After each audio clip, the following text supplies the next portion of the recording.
Mis te teete, Mooses? 3 käigu pärast te jääte ju vankrist ilma.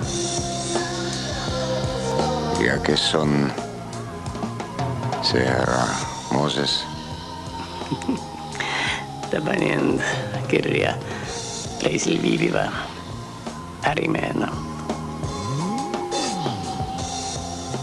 Ainult kuhu ta sõidab, ei tea.